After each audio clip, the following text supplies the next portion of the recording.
Hi, I'm Laura Weissman and welcome to Psyched About Love. Today I'm going to do something a little bit different. I'm going to talk to you about cooking.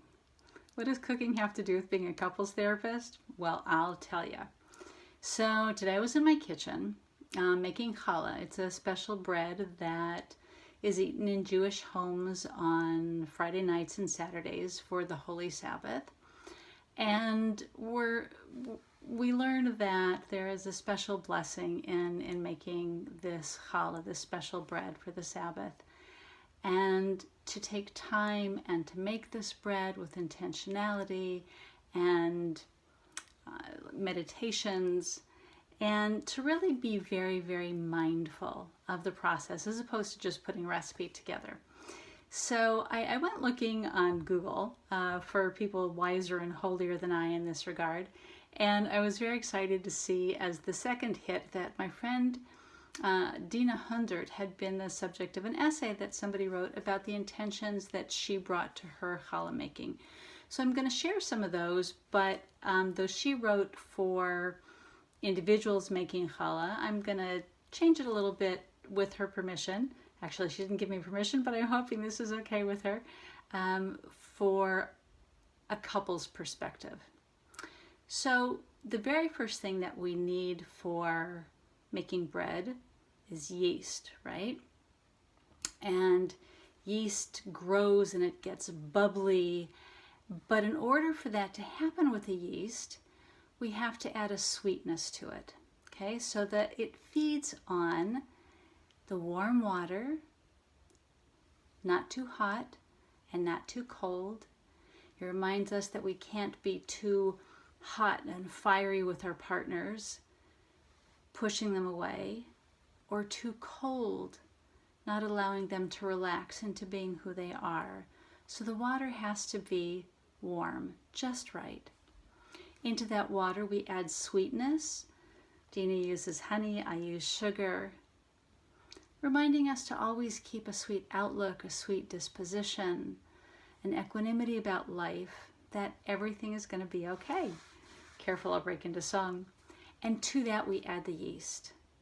Now, it doesn't start bubbling and growing right away. It takes time. And it takes patience.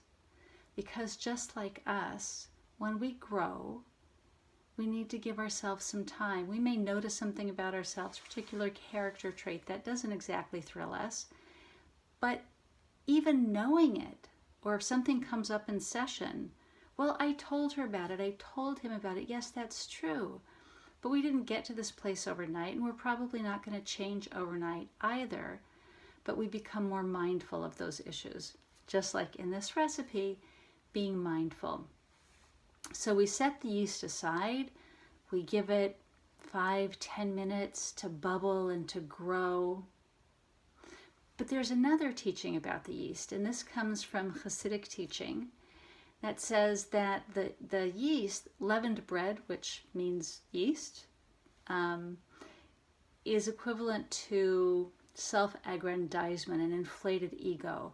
So we need to be very careful also that we don't puff up so much like leavened bread that there's no space for our couple, for our partner in our life. Okay, so let's see. We've got basic ingredients. Oh, and the water. So now we add more water because as we mix the flour in, that which gives us substance, the water binds it all together. All of these separate ingredients, it connects. And so my meditation is connection. And as I'm kneading the dough, there is a softness. If you've ever kneaded dough, it becomes very pliant. And so my prayer is for a flexible heart and a giving heart. And just like all of these ingredients do not get there on their own, it requires work. And as you're beating the dough and kneading the dough, it's probably not all that comfortable, but it leads us to the product and to the growth that we want. So today, as we reach the end of the week, I'm hoping that as you look at life and some of the activities that you consider mundane, that you take a moment to think about how you can use these activities to be mindful of what they mean in your life in symbolism for bringing you and your partner closer together. See you tomorrow. Bye.